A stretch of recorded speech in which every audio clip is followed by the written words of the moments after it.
Welcome aboard to this episode of the We Are Reading One Piece podcast. This is a podcast dedicated to following the entire story of One Piece from beginning to end as we focus on each volume.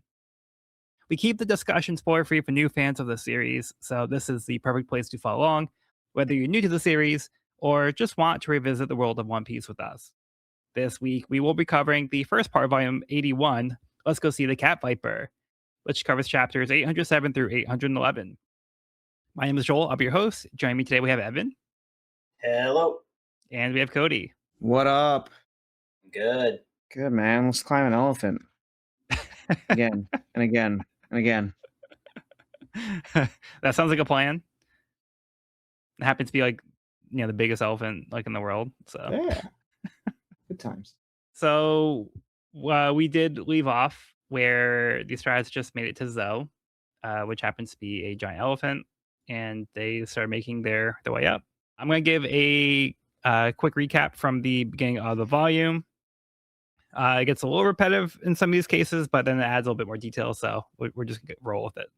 The group infiltrates the kingdom of Dressrosa in an attempt to take down Doflamingo, Kaido's trading partner, and find themselves in a battle to liberate the kingdom from his control. After Luffy finally emerges victorious over their foe, he is forced into a ritual of cups with the other pirates they fought alongside. It's the creation of the Straw Hat Fleet. As the powers of the world realign following the Navy's capture of Doflamingo, Luffy's crew sets off for Zoe to catch up to Nami's group, which left earlier. Zoe turns out to be a kingdom on the back of a gigantic elephant, but is already destroyed when they arrive. Once they meet up with Nami, they learn that something has happened to Sanji. What could it be? What could have happened? Yeah, so we'll have to see if we learn more details as we go into the volume. But for now, we're going to start off with the next part of the cover story. We're going to continue with Decks of the World, 500 Million Man Arc, Volume 3, Frost Moon Village. Koshiro's students have been influenced by Zoro as they all started covering one eye and tried three-sword style. Let's go. I love it. I love this. It's so, I want to say this is so ridiculous, but this was me as a kid, so it clearly isn't that ridiculous. Yeah. They try to teach these kids a certain style, try to do it a certain way, and it's yeah, but it's so cool when Zoro does this. And it's we want to be like him. It really is the education system in a nutshell. Yeah. I would have got it. Yeah, they're whipping out all the practice swords today. That's true. Yeah, we had to get an extra one. Or two. Yeah. I'm trying to remember if this character on the right appeared when Zoro was younger. Was he in Zoro's class or something? I'm not sure who this character is exactly, the one on the right side. But he's probably the assistant to Koshiro. Doesn't immediately ring a bell, but that sounds probable. Based on his age, I'm trying to figure out Yeah, if he was around during that time. Could he have been one of the kids being oh my god, Yeah. Queen has beaten Zoro 1,999 times. One of those dudes? Yeah, he had one line or something, in the background. Yep, Oda would. I don't know. Yeah, certainly wouldn't put it past Oda. That's the only reason why I mentioned it, because Oda would do that. If I had one right next to me, I'd look it up right now. But I think it's in the car. Yeah, it just occurred to me. All right. Well, let's move on to the chapter. Chapter 807, 10 days earlier. While the Strats feast with the Minks, Brook arrives. He explains that Momonosuke has isolated himself and warns his friends not to mention Samurai or Wano because he is concerned it will upset the Minks after what they experience. Before he can elaborate, some eager Minks arrive and start licking him because he's made out of bones. Nami asks what they should do about Sanji. Luffy and Zoro don't seem concerned, but Frankie asks about what happened. Nami explains that Baron Tamago, Peckham's, and Capone Gang Bej, now aligned with Big Mom, were on the ship that chased him at Dressrosa. They were after Caesar. The Strats were able to hold them off and escaped into the mist that Nami created. They arrived at Zoe the following day, which was 10 days ago. Robin notes the damages she found appeared to be slightly older. Wanda confirms this is correct, and they were attacked 2 weeks ago. As Wanda is about to explain what happened, a Mink announces that Duke Dogstorm is awake and wants to see Wanda right away. Chopper needs to check his condition, so Wanda invites the rest of the Strats to accompany her as well. Wanda meets up with his crew to celebrate the return of their captain. As the Strats make their way to Dogstorm, Wanda explains that 17 days ago, the raiding bell was rung, announcing the arrival of an enemy. A large mammoth had arrived, demanding to know where the Wano warrior Raizo is.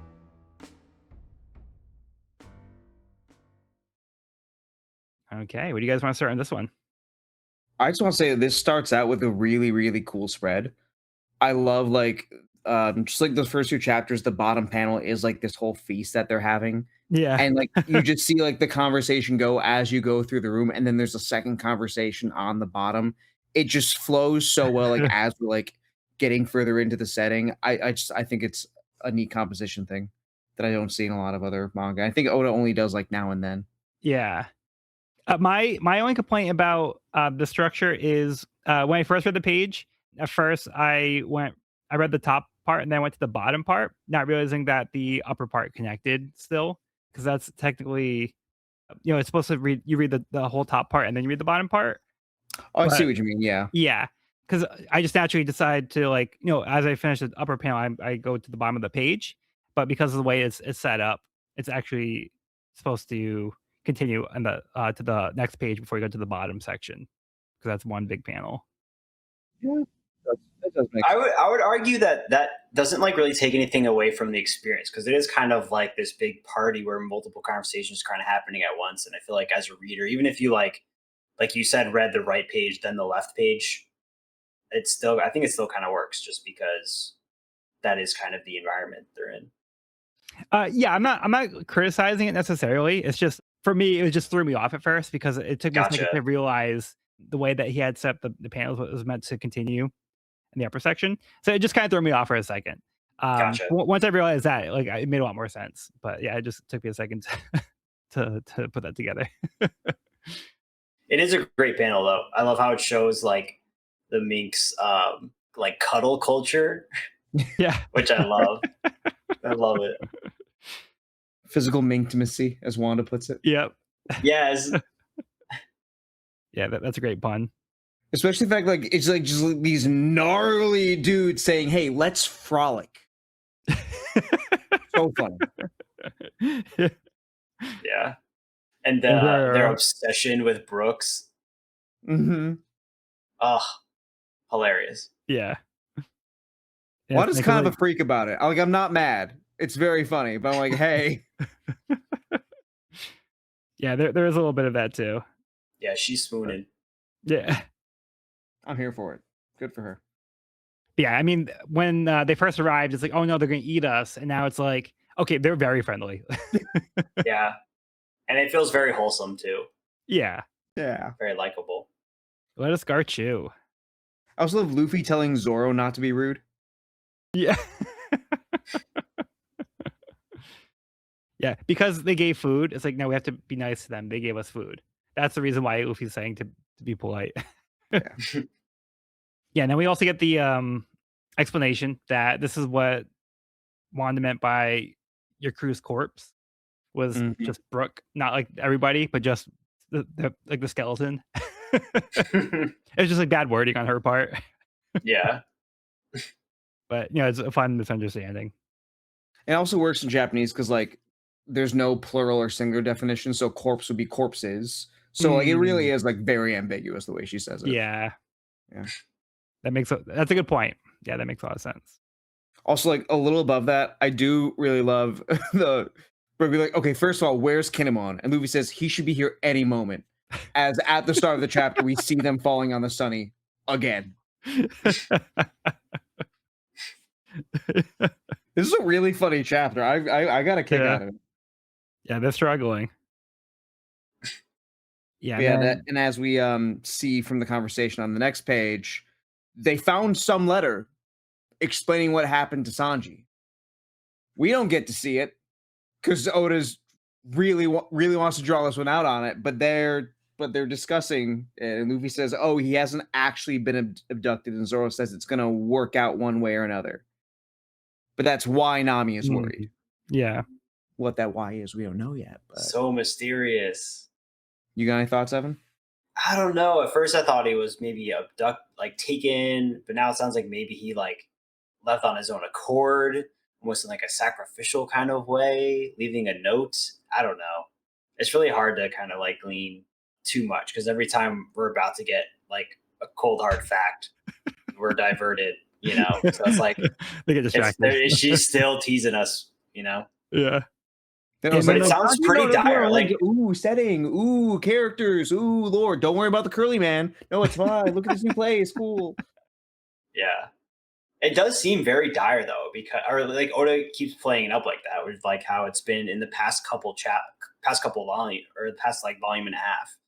It's just been like building up, and it seems pretty serious because the Straw Hats are like pretty devastated by this fact, or at least like scared. So we'll see. Well, we're getting different reactions, I think. Depending on who it is reacting to it a little differently. Zoro naturally, I think, is not that worried.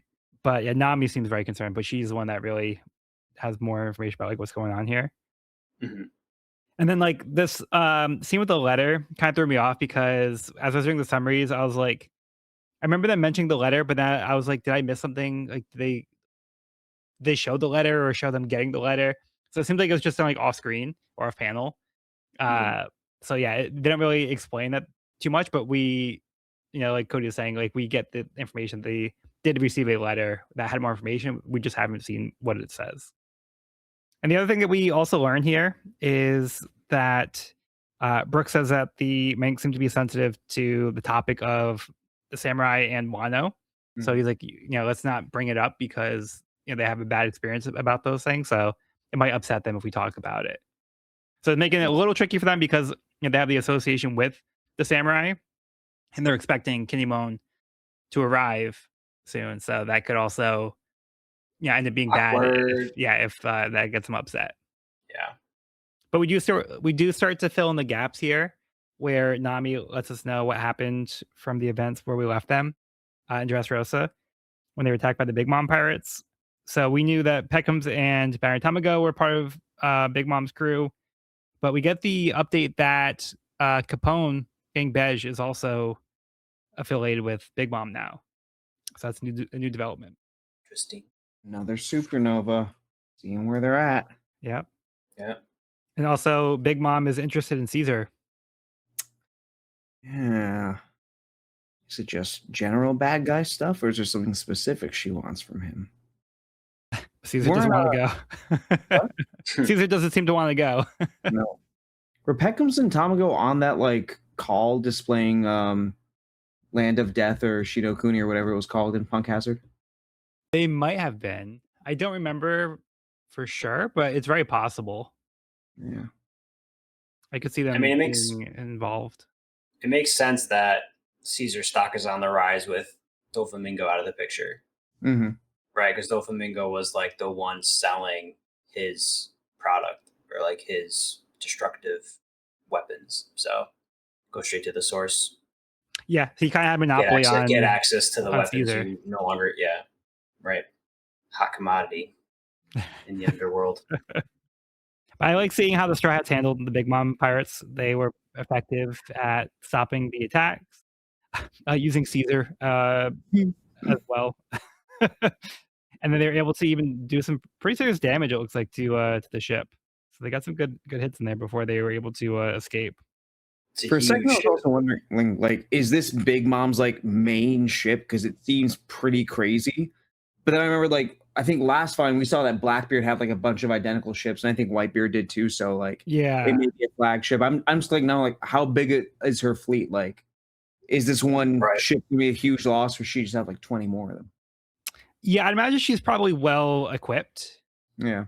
But yeah, as to whether or not it's like the flagship, I think probably not, but it could be. But yeah, we don't know. But it's funny how like because the ship seems to be like talking, and it's like actively reacting to being attacked. So you see, it's like doing a singing thing. It's like ship B. It's like doing a question mark too. Like that seems like pretty crazy. That seems pretty crazy for a ship. And I'm like, if that's not your main ship, then what's your main ship got going on? Yeah, it's a sentient ship. It seems to be, at least to some degree. It's like unclear, like how much. And then before the story can continue, we get the update that Duke Dogstorm is awake. So they all decide to make their way to that part of Zoe we have the king of the day, Duke Dukestorm, and the king of the night, Cat Viper. So there's two kings in this land. So we have like they seem to be splitting their duties depending on the time of day.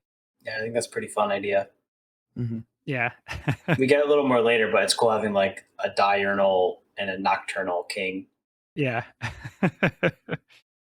I really like the way that we're getting the gaps filled in.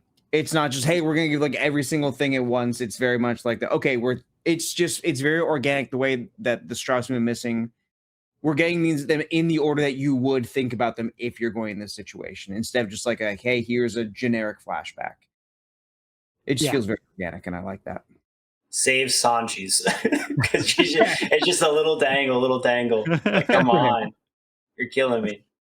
Yeah, I do think this works better in like volume form, whereas reading week to week, I feel like it could feel because we're getting such a little bit of information like at a time, and it keeps getting split up and interrupted. Like I feel like it might be a little frustrating to read it week to week. I don't remember my experience, but just like reading it now, I feel like I'm just grateful that we have access to to read these chunks, so that way we can at least kind of keep the story moving a little bit. And I do think it works well in this format. It's effective way to tell the story. But then remembering how like it was released week to week, it's kind of like it might have been frustrating at the time. Yeah, for sure. I'm just dying to know. Week to week for this also, it does make it really does make for good theory fodder. Yeah, and it really does make for like, hey, there's like all this information here. Let's really unpack it and focus on it week to week to week. So I feel like there is an upside to that too. I feel like it can work both ways. Yeah, so it does kind of force you to be like, take any little bit of information that you have to progress like any theories that you might have. So that little detail that you get each week might push you one way or another. It might give you a new idea. So there's that fun element to it as well. Yeah, and we just get this nice little moment with Law finally reuniting with his crew. They love him. Yeah, they love him so much. They're so excited. And then at the end, we get our first real look at Jack. Ooh. Big old Jack. Big old Jack. It's a mammoth on a mammoth.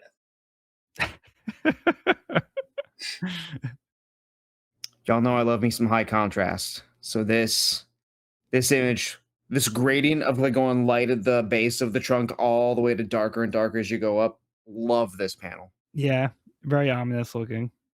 Yeah, it is a great panel. I would say it's a big elephant, but it's literally on the back of an elephant. Yeah, less impressive now. It's an ant on this. Yeah, it's like a ant in comparison. Good point. That's why he's so mad. But being a subordinate of Kaido, you got to wonder if this is his own type or just a giant mammoth. Yeah. Yeah, we never know what the deal is yet. All right. We good to move on to the next part of the cover story? Yeah.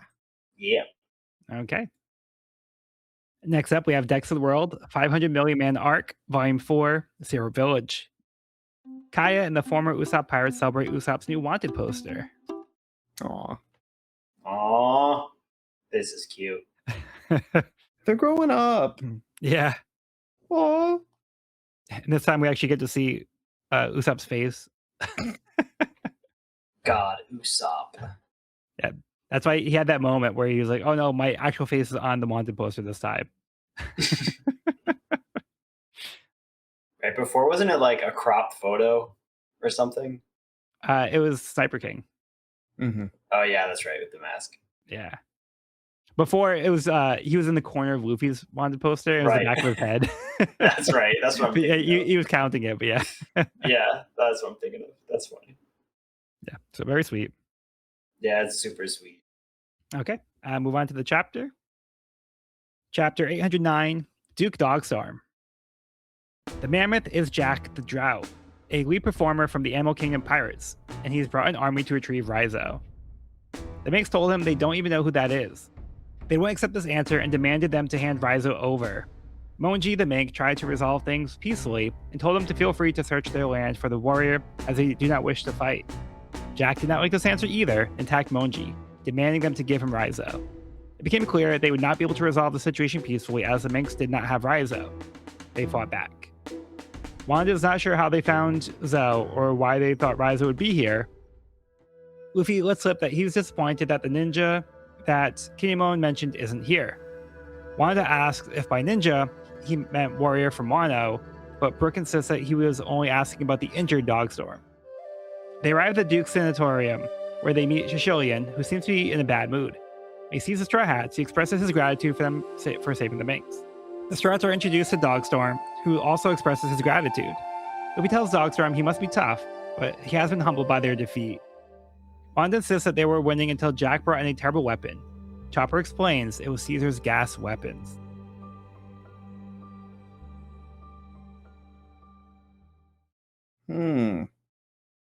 Yikes. The Yeah, coincidences are piling up too. Yeah. Connections with Caesar, connection with Wano. It's all getting jumbled up. They may be the heroes right now, but they've got some serious explaining to do. Or it's going to get weird. Yeah, so we see Jack, who is from Kaido's crew. He's this big mammoth. So he brought an army, and he's demanding the Minx to deliver Raizo. So for some reason, Jack thinks that Raizo is here. The Minx have no idea what he's talking about or why he thought to come here to look for Raizo. So yeah, things look pretty bad for the Minx when Jack is not really taking no for an answer, despite them being like, we have no idea what you're talking about. Like, why are you even here? Yeah, the response is like cold and extreme. And who is this Raizo and what did he do? Because damn, he is like causing quite the level of destruction here. Yeah, like why are they after him? Yeah. I really like this intro moment with Jack, specifically the page turn, because I think like I don't remember my first time reading Zo, but this time around I was like, oh wow, yeah, he's a big mammoth, but like, what's up with the hair? I don't. Kind of doofy. Yeah. What's going on? Then just the page turn, he's whipping Monji. I'm like, oh, okay, I get this guy now. I think it was just a really good page turn, really. Yeah. With that. Yeah, things escalate quickly. Cool intro monologue though about Kaido's top dudes being named after natural disasters. Yeah. Mm-hmm. He's got his own like hype man. Yeah. Sheep's head. Yeah, we also kind of get like these kind of like almost like roles or like titles that they have within the Animal Kingdom Pirates. We see Jack is considered a lead performer. Sheep's Head is one of the gifters. He's the leader of the gifters.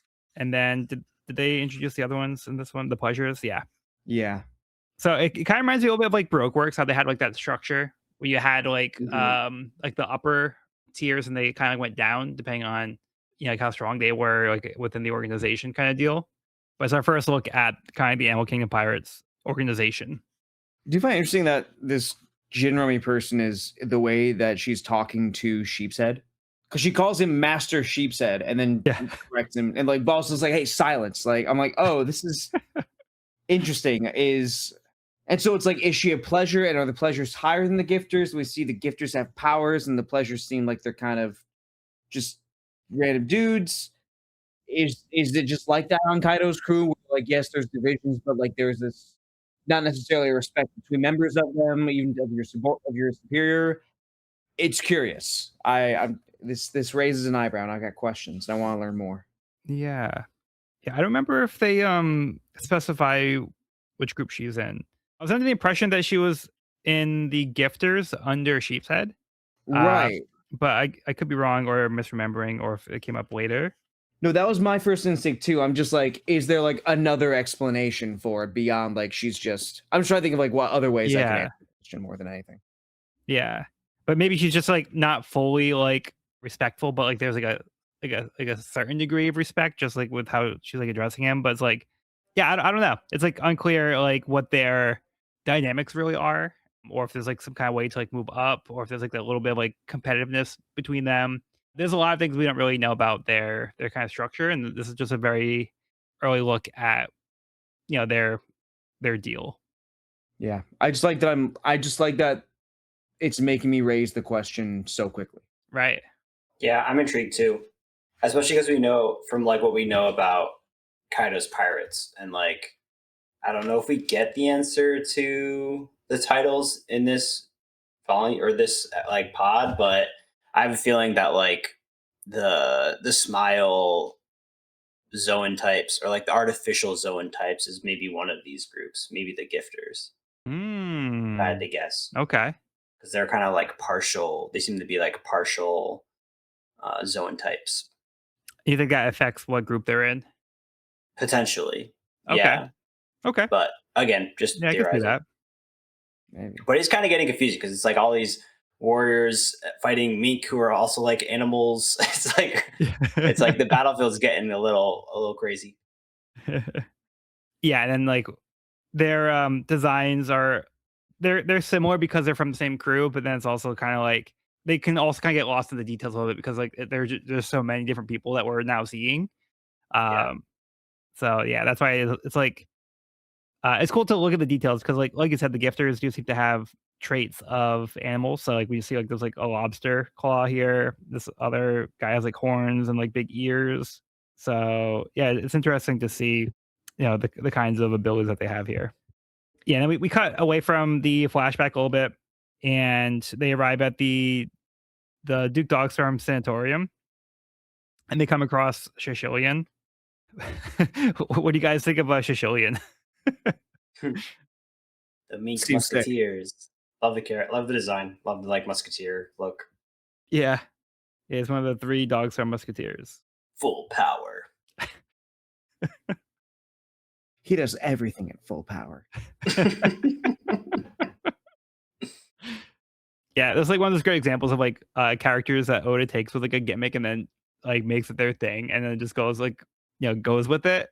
Mhm. He's like overreacting to like a lot of these things. He's getting mad at his subordinates for talking about things that are like too sweet. And then like he sees the Strats arrive and then he does like this big jump in the air and this big bow to show he's like grateful. So he seems like pretty intense. Mhm. Pretty intense. Very intense. And Luffy's like, wow, that line's really overbearing.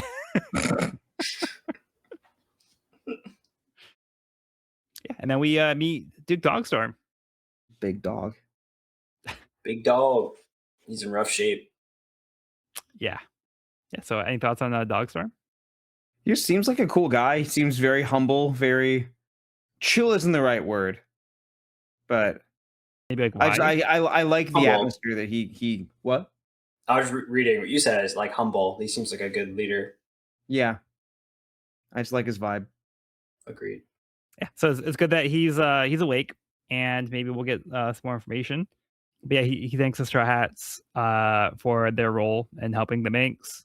Yeah, and then Luffy, he's like, "Oh, you must be real tough." And then Dogstorm's like, "Yeah, coming from you saying that in the situation when I lost, like it kind of hurts." But then like Wanda's like, "No, like you legit like you had this until Jack brought in that weapon that like we couldn't deal with." So it seems like Dogstorm seems to be very formidable. They just got overpowered by this like weapon that was made by Caesar, and we saw how destructive his gas weapons have been. Mhm. So it's very unfortunate that the Minks were victimized by Caesar's gas. All right, you guys get to move on to the next chapter. Yeah. Yeah. Okay. Next up, we have chapter 809, The Cat Viper. Dogstorm changes the subject, telling Luffy that Straw Hat suits him. He tells Luffy he and Cat Viper had met Shanks years ago before he became one of the emperors. Luffy wants to hear more, but Dogstorm immediately falls asleep as it is now 6 o'clock. Wanda elaborated that Dogstorm is the land sovereign, but Cat Viper has equal authority and is charged with protecting the whale forest. Wanda tells them that Dogstorm and Cat Viper are on such bad terms that they avoid seeing each other at all costs, as they might kill each other. They have opposite sleep schedules to avoid seeing each other, and the respective citizens of each area follow the same sleep schedule. During Jack's attack, Dogstorm arrived and confronted him. He insisted that Jack stop his attack and dropped his sword, allowing him to freely search for the samurai. Jack refused and attacked Dogstorm. Dogstorm stopped Jack's swinging trunk with his bare hands. Jack made it clear, if the samurai is here, they can hand him over. If he is not here, he would consider it a crime and they will be punished. The Minks fought for hours until 6 o'clock. Dogstorm's group swapped out and Cat Viper's group join the battle.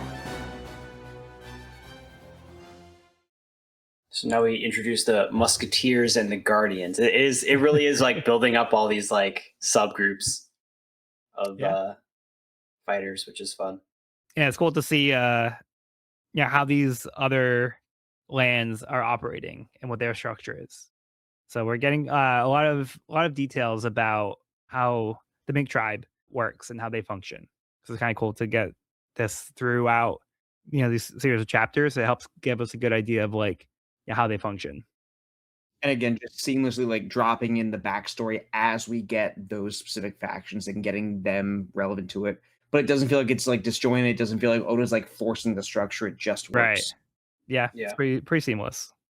Yeah, it's a lot of information to try to balance too. So I really commend Oda for being able to introduce all these different things while keeping the story moving and trying to simultaneously tell the reader what happened before and keep the story moving forward as well. So there's a lot of elements going into the storytelling right now. Early mention of Shanks in this chapter, which is exciting. Yeah. It's a name that hasn't been dropped in a minute. These guys know each other. Yeah. It's always a good sign. Unless it's Buggy. Yeah, so before we get more information about that, he falls asleep. So yeah. Another tease. Another old man falling asleep at the perfect time. Good job. It's giving Garp. It's like right on the dot. Also love what a delicious looking savior. She's like drooling over them. Good. So good. Yeah, and then we also learn that Dogstorm and Cat Viper are not on good terms. So it's not like they're like ruling like hand in hand, being like we're on the same page, like I got your back. It's like they were friends in the past, but something happened and now they hate each other's guts and they can't stand each other. Like to the point where it's like they are taking drastic measures to avoid seeing each other. It's like I don't want to be awake at the same time as that guy. Yeah. You know what it kind of reminds me of, and I think some of the rest of the upcoming chapters are kind of influencing this decision or this like feeling, but it kind of reminds me of our two giants battling for a lifetime, where it's like they've been battling so long they've kind of forgotten what they were battling about. Yeah. I feel like with these two, it's kind of the same thing where it's like they're both protecting. They have a common goal. They're both protecting the same dukedom and kind of fulfilling the same role for the kingdom. And yeah, I'm curious to see some interactions between them if we get any. Yeah, that's interesting. It's like also like to see like what wedge between these friends. Because like Dora and Brogy were also like the same, where it's like they were friends before, they were co-captains, and they like they sailed the seas together, and they got into this fight, and then they got mad at each other, and then they were just battling for like all this time. But I think at least with like Dora and Brogy, they at least had like a mutual respect for each other, and I think they still like consider each other friends, but like they were just like battling because it was It's like their for love their language. honor, their pride. Yeah. But in this situation, it seems like there is like that animosity towards each other, or they were friends, but something happened. Now they hate each other. Yeah, curious to get more on that. I'm ready for the Dogstorm Cat Viper flashback already. And I like this sequence here where before we get back into the flashback, Shisholian starts to nod off to fall asleep because he's also part of the same sleep cycle as Dogstorm's group. And it looks like it's almost like he's dreaming back to the events that happened. So he's kind of like having old nightmares. So it's kind of like transition into like, his memories of the events that he's now dreaming about. Seamless. Yeah. We see this panel here with like Sheep's head, and it looks like his arms are like transforming into like weird stuff. Yeah. We've seen this before, haven't we? Yeah, is this the guy Sanji was fighting? Yeah, I feel like we saw. Yeah. Yep. And also, not only is it weird things growing, but there seems to be like a pattern, almost like like markings, or like it's almost like a curse mark that's like on their arms that are transforming. And these are the No, gifters too, because they all have these like black horns as well. Yeah, it's the same with the guy on like the next page with On the who's next page, wolf yeah. get there. He has those mark. I didn't notice him on sheep's head at first. yeah, so he has like it almost looks like maybe like jaguar spots or something, or where it's like the first panel that we saw of him where it says he's the leader of the gifters. We see like the patterns on his like elbow area and on his forearm. But it looks like it could possibly move, but it might be either like tattoos or it's something that moves like along his body as he like manipulates, as he like changes like the form of his like arms and stuff. So pretty Yeah. weird. I think this also kind of led me to like theorize that maybe this is the smile fruit. Although like Momosuke like can turn to his own like fully, like a full zone type. Mhm. And this seems more like a mutation or almost like a I don't know, a variation of devil fruit maybe. Yeah, Yeah, I I'm mean, curious. there could also be like variations or different effectiveness of the smile fruit, or it could be like earlier versions, or there could be like some kind of defect with Right. them where it's like Mhm. imperfect. So I Yeah. mean, there's a lot of different things that could have happened. We don't really know exactly how the smile is affecting these people, but I do think that's a really solid guess as to like what's going on with them, and it's likely some kind of like smile fruit that they're using. Yeah. Especially the markings kind of tying them all together makes me think that. Yeah, because is that what's kind of similar to what was on the smile fruit that's on Yeah, Sheepshead it was kind Farm? of like circle. It was like a circle. There was circles, right? On Yeah, the pattern was like circles, because I was thinking it was more like a like target almost. yeah, I was thinking it was like more like a jaguar thing, but it could also be kind of like some kind of similar look to like how the Yeah. smile fruits look. Or they could also have, like, different patterns because this guy also has more, like, lines. This other guy on the panel next to Dogs from Three Musketeers, he has, like, a wolf head for a hand. Yeah. You can see the markings better there. Yeah, but his look a little different than, Sheep's head. Yeah. Interesting. It's definitely making me think of the curse mark from Naruto. Yeah, I could see that for sure. Yep. And it might be and it might be very similar in practices as well. Yeah. We'll see. Yeah, so Dogstorm arrived. He he drops his sword and he tells Jack, like, "Hey, we don't need to fight. You can look for the samurai, like, go for it." But Jack's like, "Nah. Bring him to me." And we see Dogstorm just stop Jack with the trunk swinging. He just puts his arm out and stops the swing. So that's pretty Very powerful. cool. Yeah, sweet. Mhm. Yeah, for a second I was Also, like, okay, I get this Jack guy. Okay, they ask him a question. He's like, no, I won't. And then he hit something, but it was just when I was like, okay, I want more from Jack. That I'm just like, nope, I'll get more from Dogstorm instead, and that's it. Great panel. also want to say I like Dogstorm's design. Now that we're seeing him not not bandaged up, but this is what he would go into battle looking like. A little bit more regal looking. Yeah, pretty cool. Cool helmet. And I like the it. panel of him stopping the trunk is so sick. Yeah. So good. Kind of knightly. Yeah. Yeah, for sure. Yeah. And then we learn here that Jack has a bounty of 1 billion berries. Yeah, Whew. there's something new for Jack. That's kind of wild. I Have was we gonna say, we seen this? I don't know if we have. This is the highest bounty we've seen in the series at this point. Yeah, I think so. Wow. By a lot. Yeah, I think so. Yeah. By a lot. Yeah. Yeah. Pretty crazy. Goes to show me for criticizing. Yeah. Damn.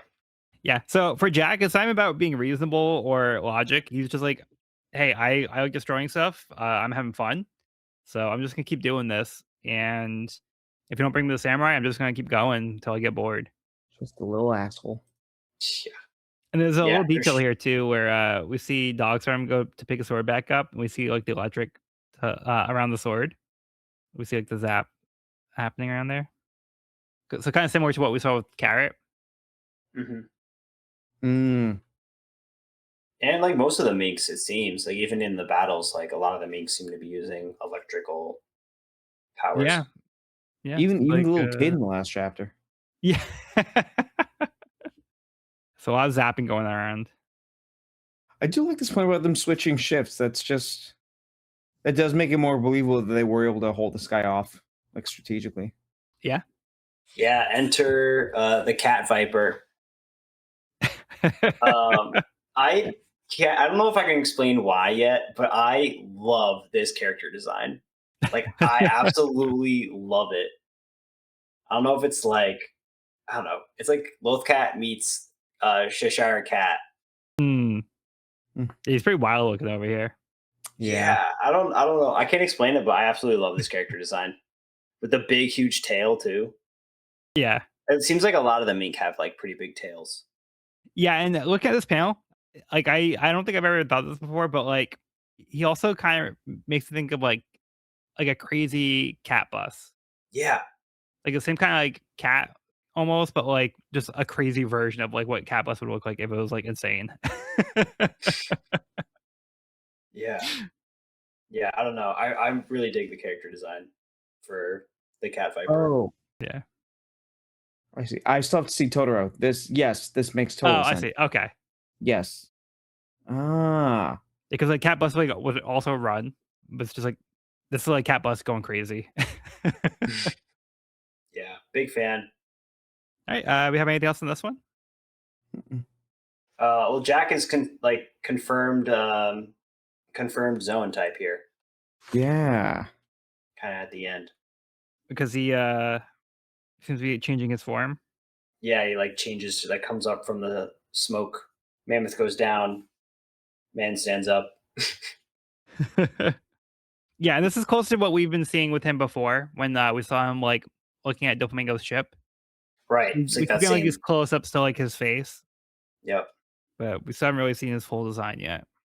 Okay, moving on to the next part of the cover story. Dex of the World, 500 Million Man Arc, Volume 5, Baratier. Lots of questions, but at least he's healthy.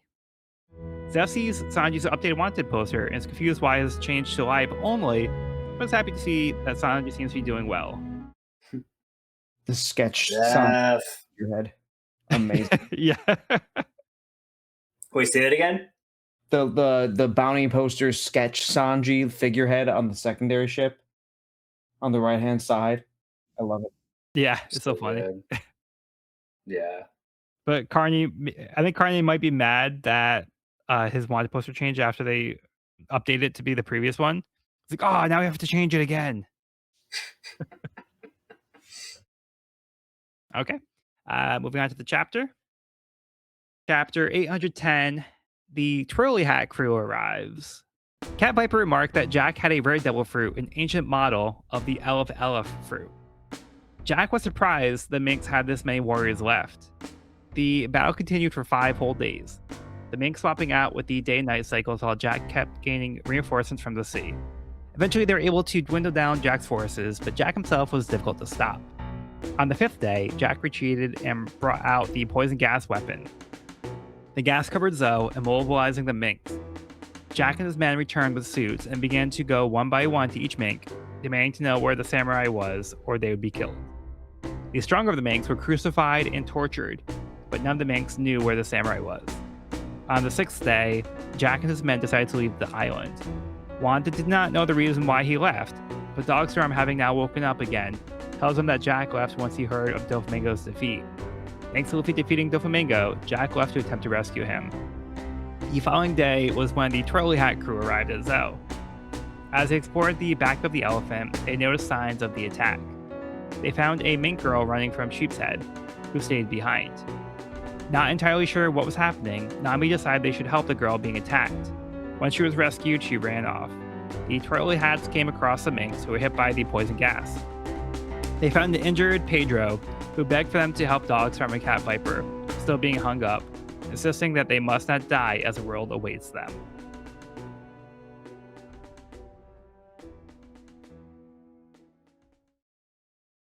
Okay, You know so I'm sorry, go ahead. I was gonna say, you know what I think it might be that draws me to Cat Viper is he reminds me kind of like of Djembe's character. He's like this kind of old wise spherical character who's also like incredibly skilled at bad battle. I don't know. They're like kind of same shape and same vibe. He's also kind of got like that Yakuza boss kind of vibe going on. Yeah, With the pipe, just like, flashback Jinbei doing Fishman big Island. scar. Yeah, Very I cool. see it. Yeah, and then we get our first look at Jack, like in his regular form. the guy's billion massive. berry man. Yeah, this guy's insane. Although the person would have to be pretty big to turn into a mammoth. Like he's a mammoth human. Yeah. It's huge. I was looking at his weapons on the page to the Okay, left. yes. We see these blades, and at first I was like confused, and it looks like this blade is like curving like in this weird way. But I'm like, oh, but wait, maybe it's like a sickle, and he's got it like in his left hand, and then we just don't see the tip of the other blade. It might be like a sword or something. Right. But then when you look at like the next page, we actually do see it is like a weird curvy blade. So Yeah. Is it a singular curvy blade or two curvy blades? Is it one? it looks like it's one blade to Oh, me. it's two. No, because if you look at the bottom of the next page with the caped figure approaching him, he's got two Yeah. curvy blades. Oh, okay. No, but okay. Yeah, so he does have two blades in his hand, but the blade itself is curvy. So it wasn't like an illusion. Like it actually does curve like that. Yeah, I also spent a lot of time looking at this when I read through it because I was Yeah. also confused. Yeah. Because that the very first time we kind of see the blades, it almost looks like it's one blade, but like one side has like a weird, really long handle. So is he like making a second blade out of the first blade? Like is he turning the blade into two blades? It's hard to tell, I think it's like, right? I Because the want to, handle like- on that is weird. Like yeah. it's like really long and doesn't make sense. So we see Cat Viper block with like a staff, and then below that we see like Dogstorm coming in. So we see Yeah. Jack has two different blades he's holding, but they're just like Yeah. weirdly shaped. So like Right. one almost looks like it goes like in a circle, and the other one's like a long sickle. It's like a almost like a sword with like a sickle at the end of it. These seem like very impractical weapons, but Well, Yeah, I I was wasn't having sure that if they try- were fixed. You think they're fixed in place, or are they like kind of wavy or like moving? you'd think like almost like a whip kind of thing. Yeah, I don't know. I feel like Yes. that I don't know. I feel like they're probably fixed. It's hard to tell. Like fixed designs, but yeah, I don't know. So I feel like if it was like more like a whip, it would be more dangling down on that bottom panel. Mhm. The way that's curving seems like it is almost like defying gravity if that was the case. Yeah, I don't know. Like, I'm not saying it's like necessarily like a limp whip that has to be like flung so much as like maybe the swords like take on weird shapes or like animated in some kind of way, or he can control their. Oh, but like I don't know. Diamante, how he was kind of like Yeah, kind of like using the Diamante. ripple who had that- fruit. Yeah, I don't know. Maybe they're like horns and they kind of like grow. Weird. That's cool. Like Yeah, it's so tusks, very, very odd, unique weapons. So I'll give him that. for sure. Yeah, I was having trouble getting behind like the sickle itself at first, and I was like, well, if you're like in close quarters or you want to like grab someone or like break through a shield, cool. But the second one, I'm like, I've got no idea what to make of that. Yeah, right. Would it be curious to hear Zoro's opinion or Tashigi? Yeah. Yeah. So it seems like the Minx were able to hold them off for a while because they could swap in and out and they can recover, they can get rest, and then when they're refreshed, they can hop back in. Jack was fighting nonstop the whole time. So he had more like reinforcements coming in, but like they were defeating and dwindling down his army, but Jack himself just wouldn't go down. Mhm. So it was after a certain point that Jack retreated and they came back with the gas weapon, and then they launched it on the Minx. They were able to pretty much wipe them out by covering the whole land with the gas and immobilizing and paralyzing the Minx, so they couldn't even fight back anymore. I'm not gonna lie, this part of the chapter I think is great. I think like the illustrations give us what we absolutely need to have. After like seeing like this like page and a half silent montage before, I was like, oh, I just wish we could see like all this in that same just like again silent manner, just like see it play out. But I think it's just a matter of pacing at this point. We came off Yeah. of a 100 chapter arc. Oda only has so much page space. It's just it feels like there's like so much going in this chapter. Like I can feel Oda wanting to explore it even more, and I'm happy with what we get. I'm just like, ooh, but what if? Yeah. Yeah, That's what you not a mean. criticism, just that's what I'm feeling on this. I think interestingly, in the flashback, we get to see the gas masks, which kind of remind me of the celestial dragons, like Yep. astronaut helmets, like Mm. fishbowl, like the fishbowl helmet. Mm-hmm. Yeah, and the rest of the suits seem to be from like Punk Hazard. How they had those gas suits with the henchmen. Yep. So Hmm. that they came equipped with Caesar's gas. Yeah, but just brutal. I mean, like no restraint, just brutal, all over Rizo. Like I keep like it's the stakes are like kind of wild. Like I can't imagine what they would want this person for or why, or we don't really get anything here. Yeah, I mean, at this point, it's almost like it's not even like about Rizo anymore. It's just more like Right. because they can. Yeah. No, like Jack said, like he likes causing destruction. So it's like at this point, are they just doing it because they want to, or are they legitimately just trying to find Rizo that badly? So it's like, well, Jack also said earlier again, it's like whether or not Rizo's here. He kind of set them up with like a lose lose situation. So it's like, Rizo's here, bring him over to me. If he's not here, then you guys are being punished. So it's like, what do you do in Right. that situation? Like they can't really win that. So Jack made it clear he doesn't necessarily care. He's going to do what he wants anyway. Wow. Yeah, and then like we see them like just going to like the bodies that are on the ground and they can't even move, and they're demanding to know where Rizo is, and if they don't know, they just kill them on the spot. They just stab them. So very disturbing. Yeah. Especially the perspective shot of like from Cat Viper's point of view as Jack slashes him. Yeah. Yeah, so pretty rough. So then the strats do arrive. So this is where we saw them earlier. So we did see previously during Dressrosa, there was like a quick cut to Zoe. And this gives us a little bit more context as to like what was going on. Because like you guys said, we saw Sanji fighting Sheep's Head at that time. And it's like we saw like these animal people. It's like we had no idea what was going on. But now we have the context as to like why they were here.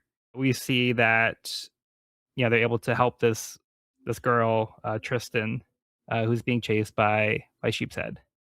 So they don't have the full picture, but seems like she's in trouble. Also great seeing Brooke get a little feat after being out of the story for so long as he freezes the Yeah. ground and toppled Yeah. this sheep's head guy. That's pretty neat. Yep.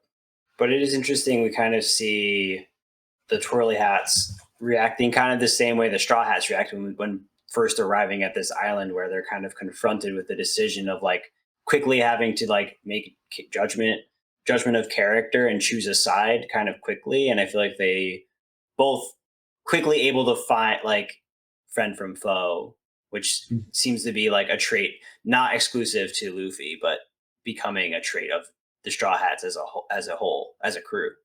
Yeah, they use their judgment to see who seems to be the bad guy in the situation. Yeah. Right. Yeah, so they do find the minx in a very bad spot. So it looks like Pedro was also tortured and possibly lost an eye here. And then we see Dogstorm and Cat Viper were also brutally tortured and put up on these crucifixes. Dogstorm, we now see actually had one of his legs cut off, and Cat Viper had one of his hands cut off. Brutal. Fucking brutal. Yeah. Yeah, so this is pretty graphic, I think, compared to like what we've seen in the series. Yeah. We've seen some stuff, but like this is I mean, they're straight up tortured and like had their limbs cut off in very bloody fashion. Not to mention the executions of everyone who was downed by the gas. Yeah. Mhm. Yeah, it's brutal. But we're looking at Pirates of one of the Emperors now. Like it's getting serious. Yeah, so we're getting the feeling that this guy is very different than Shanks, I think. Yeah, it's an understatement. And then we also get this desperate request from Pedro where he asks the Straw Hats to help Dogstorm and Cat Viper. He says, The world awaits them. They must be saved. They must not die under any circumstances. The world awaits them is such an interesting phrasing. Yeah. Like it makes it seem like they have some kind of Mm. like important role, like on a bigger scale than what might be apparent, but it's like totally unclear like what that could be. But Pedro seems to know something specifically about them. Yeah, interesting. Okay. Anything else for this one? No. No. I'm good. Okay. Then we'll move on to the last chapter for the episode. Chapter 811, ROKO. Caesar was a little too pleased to see how effective his handiwork was. Chopper scolded him, ordering him to remove the gas right away. Caesar resisted, but Sanji threatened to crush his heart if he did not cooperate. Caesar is forced to comply as Sanji runs off to take out more of Kaido's men.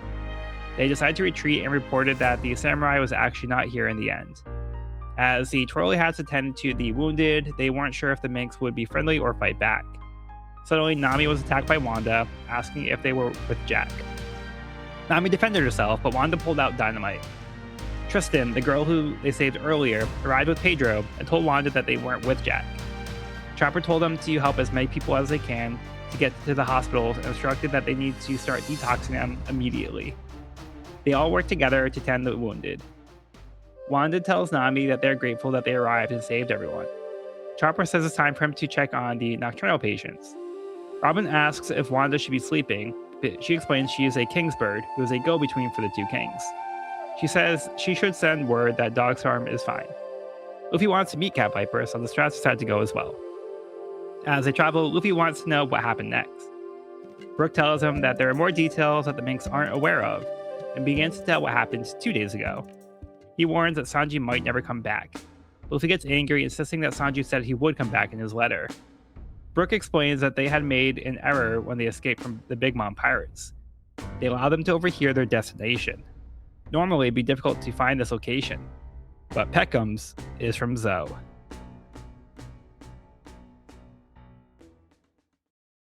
Uh-oh. Uh-oh. They're back. That convenient. All right, you want to start from the top? It's always nice seeing Caesar get his ass beat. Yeah. Yeah, seeing that smug look on his face and then him getting smashed. Yeah.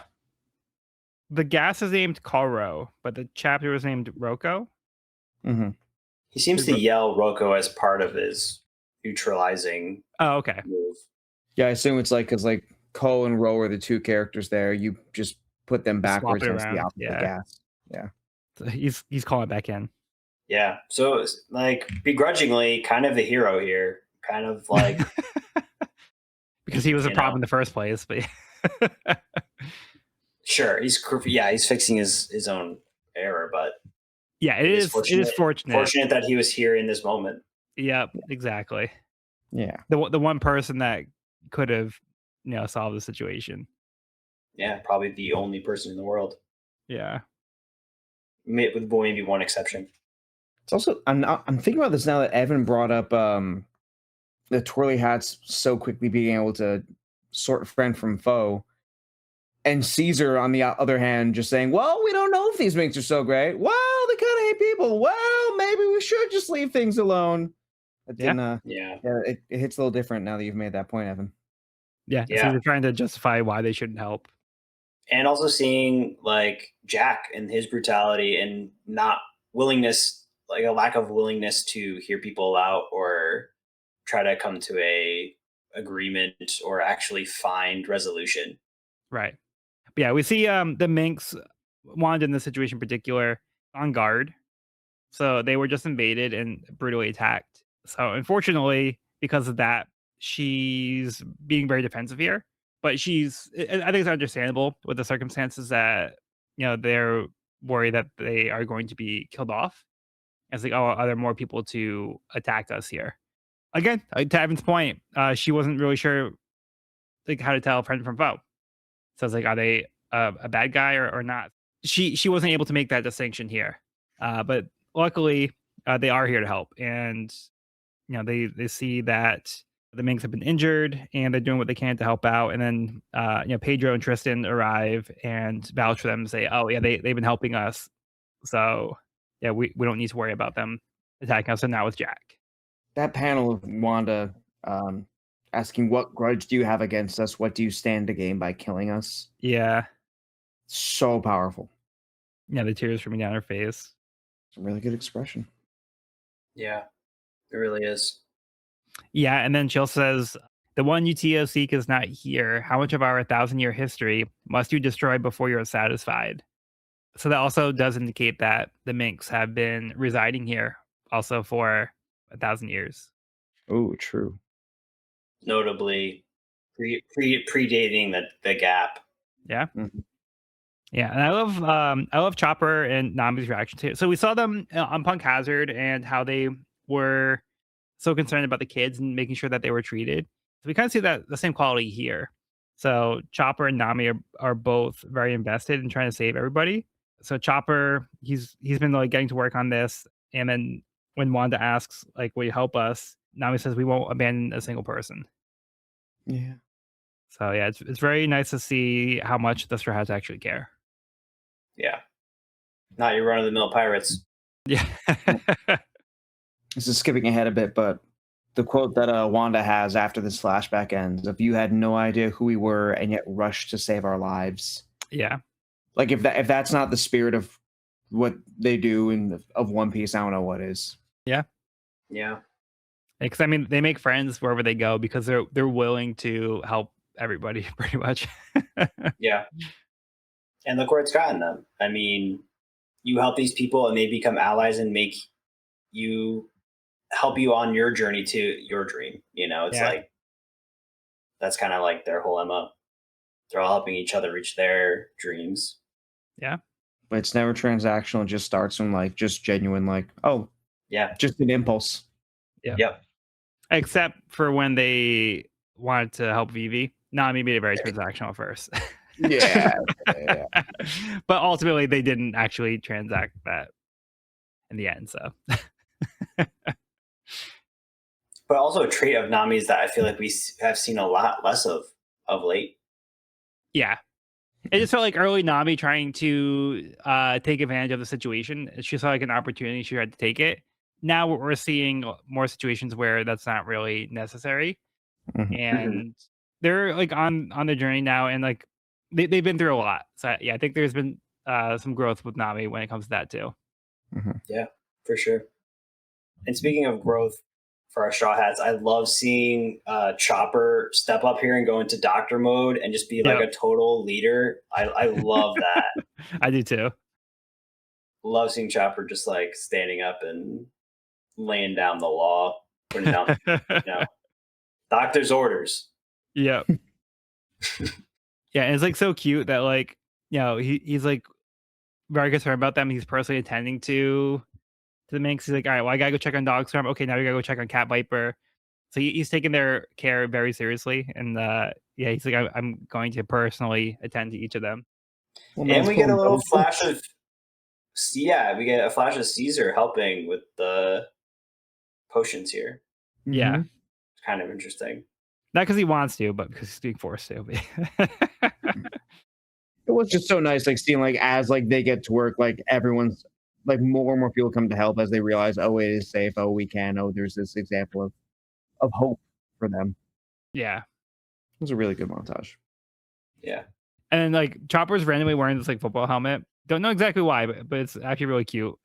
Wait, so do they have American football in the One Piece world?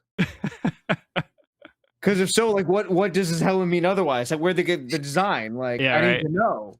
They must. I guess they do. Well, we know they have baseball. True. Yeah. Right. Yeah. I think Sanji's fit is so cool though. Speaking of like the current costumes. Yeah. Brooks. I like Brooks too. Mm-hmm. Yeah, I do too. Everyone's kind of dripped out right now. Everyone's Yeah, everyone is kind of dripped out right now. Yeah, Sanji does have a baller look right now. like I literally just like out of pure randomness have such a similar shirt. I'm like, am I gonna try and find an orange leather jacket right now? Right? I'm with you on that, dude. Let's go. Let's go. All right, next episode we're cosplaying. Yeah, so now we're getting a little bit more information. Brooke is saying that there's a little bit more information that the minks don't seem to be aware of. He's about to give more information about Sanji, about how he might not return. But then Luffy gets mad, saying, like, "Oh no, he said he's gonna come back. It's in his letter." And I was like, "It's more complicated than that. Like, let us explain it to you." And then this one we get the reveal that Peckham's is from Zoe, so he's actually a mink, and they were able to track down the Strats to Zoe. Not good. And that's where we leave it for now. Wild.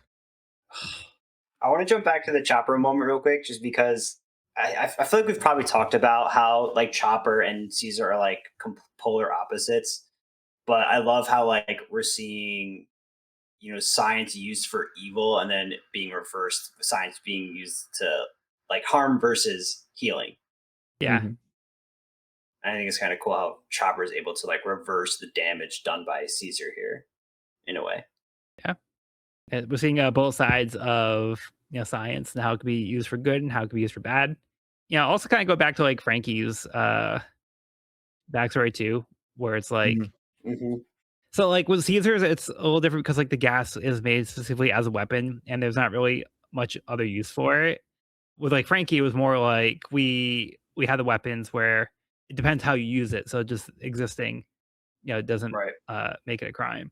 But in this case here, it's like I don't think it really totally applies in that way because like the gas I think is just very dangerous to have, and I don't think there's a really beneficial use to society in this application of it. So it's using as a weapon, and there's no like other way around it. So like the fact that Caesar created something like this is just like very dangerous to have because we can see when it gets in the wrong hands, it can be devastating. Right. Which is interesting. Like, I'm wondering if Caesar gets any sort of like redemption from Oda. Like, I hope he doesn't. Like, I personally hate Caesar. Like, I don't really like care for seeing him have a redemption arc. But it is kind of like an interesting plot point because it's like the person who invented the atom bomb. It's like, you know, was Caesar just like given a challenge that he wanted to figure out and like always ask like, could I do this? Not should I do this kind of thing, you know? And like, I don't know. It's just like an interesting character who's kind of just getting like tugged along here. And I'm curious if he has a redeeming moment or not. Because now he's like seeing firsthand the effects of his destruction. And like, I wonder if that is going to change his outlook on anything. I mean, he still seems like a scumbag throughout this Yeah. chapter, but I wonder if like now that he's on the ground seeing the destruction caused by his weapons of mass destruction, if he'll have any kind of change of heart. Because again, we know we know there's a lot of black market people looking for him specifically for those specific skills, especially right now. So I'm wondering, I'm just curious to see where his story goes. Okay. I think the fact that it can even be a question is interesting. Yeah. I am agree with you. I'm like, I don't want there to be a redemption for Caesar. No. But the fact that like we're even seeing like again like him helping Chopper begrudgingly, it's like, could there be something that could be done? It's neat to be able to ask. Yeah, I mean, looking at Caesar's initial reaction, he was happy to see how destructive the weapon was, and I think he sees like a profit in that. So I think Caesar's right now, again, not saying like what's in store for him in the future, but based on where he's at currently, I think he's thinking about escaping and going back to what he was doing before and trying to profit off of it. So I think he wants to go back to how things were. Totally.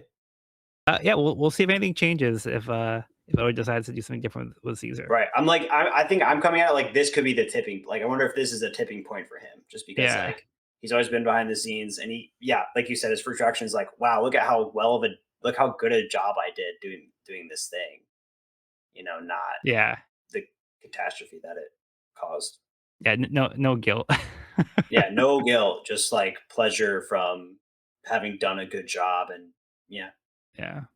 interesting. Yeah, that's where we're gonna leave things off for now. Do you guys have any final thoughts for the chapter or the volume as a whole so far? Man, there was so much jammed into this, just like filling the gaps. but also asking more questions. I feel like I'm so curious to see how a lot of these plots develop, particularly with the smile fruit, like the use of like artificial strength versus like natural strength, and like zone types versus these artificial smile zone types. Like I'm curious to see how that's gonna pan out. Feels a little reminiscent of like Fishman Island with like the enhancements, like the like steroid drugs they were taking essentially, Yeah. and how there was like a drawback to that. And I wonder if like we'll also be seeing maybe there's a drawback to using these artificial devil fruits. Very Yeah, possible. obviously Sanji's story, I'm like chomping at the bit. Like I'm probably gonna be like binging the next couple chapters and be like, what the hell is going on? Like I need to know.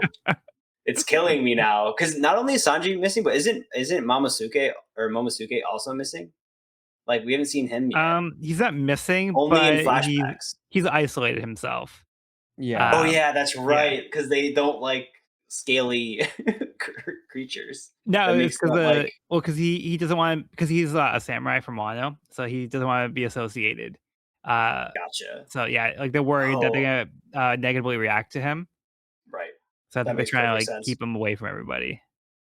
I thought it was because like they only ate like lizards and scaled beasts, and he's like a scaly dragon. Because like he just want to get Oh, eaten. Yeah, he doesn't want to get eaten. Yeah, I think initially they actually offered him food, but I think he declined the food because like Mm. kind of like how he was like back in Punk Right, Hazard right, right. and his like old Yep. backstory. That's how he ended up eating the smile mhm. fruit because he was so hungry. Yeah, because he didn't want to accept the food and came out and did the same kind of thing. So, Yeah. how about you, Yeah. Cody? I know I've like made my little jokes like when's Oda gonna give us the Sanji story, but like he really is like he is dragging it out long enough where like I anytime it gets brought up, I want it, but anytime it's not right in my face, I am so engrossed in everything that's going on. Yeah, Like we're setting up Totally. conflicts with two different emperors at once right now. That's insane. yeah, At the same time, that's ridiculous. Yep. Um, and as much as I did want like certain moments to last longer, like the montage, like it's just because I want more of what we're getting, not because there's anything wrong with it. I think he's making such efficient use of every chapter. We're like not even 10 chapters in to like this setting, and so much has happened. It's so smooth, and this setting is so cool. I'm excited to see what comes next with it. Because I think hopefully, hopefully we are about to get that big answer.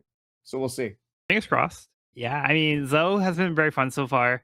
It's been an interesting setting. Seeing the conflict, has been very very brutal, and it kind of shows you the kind of pirates the Animal Kingdom pirates are. So very different from what we're seeing with like the Straw Hats. And yeah, it's really tragic to see the devastation that's being unleashed on the Manx.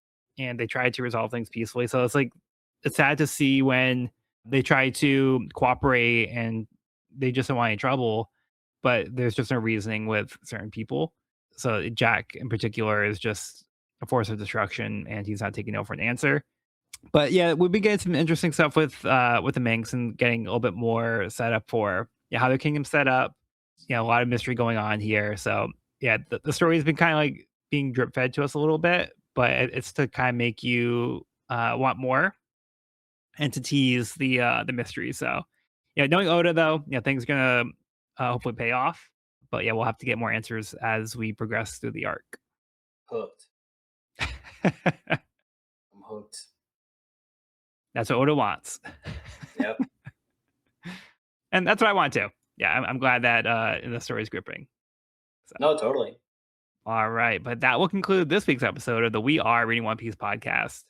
You can find this episode wherever podcasts are found at We're Reading One Piece podcast.buzzsprout.com or on the YouTube channel at We're Reading One Piece. This is a spoiler-free channel up to where we record the podcast, so if you're new to the series, you can visit the channel there. You can also find me and this podcast on my YouTube channel at Parking Codex for more One Piece content. If you have any questions, comments, or feedback, you can reach us at we'rereadingonepiece@gmail.com. We'd love to hear from listeners, so if you're enjoying the show or if you have any suggestions on how we can make it better, let us know. Next episode, we'll be finishing volume 81. Let's go see the Cat Viper. I've been Joel, and I've been joined by Evan. Thanks, Utea, for listening. And Cody. Let's cross our fingers for that Sanji lore. Yeah. All right. Well, in the meantime, be sure to bring along all the hopes and dreams, and we'll see you on the next episode.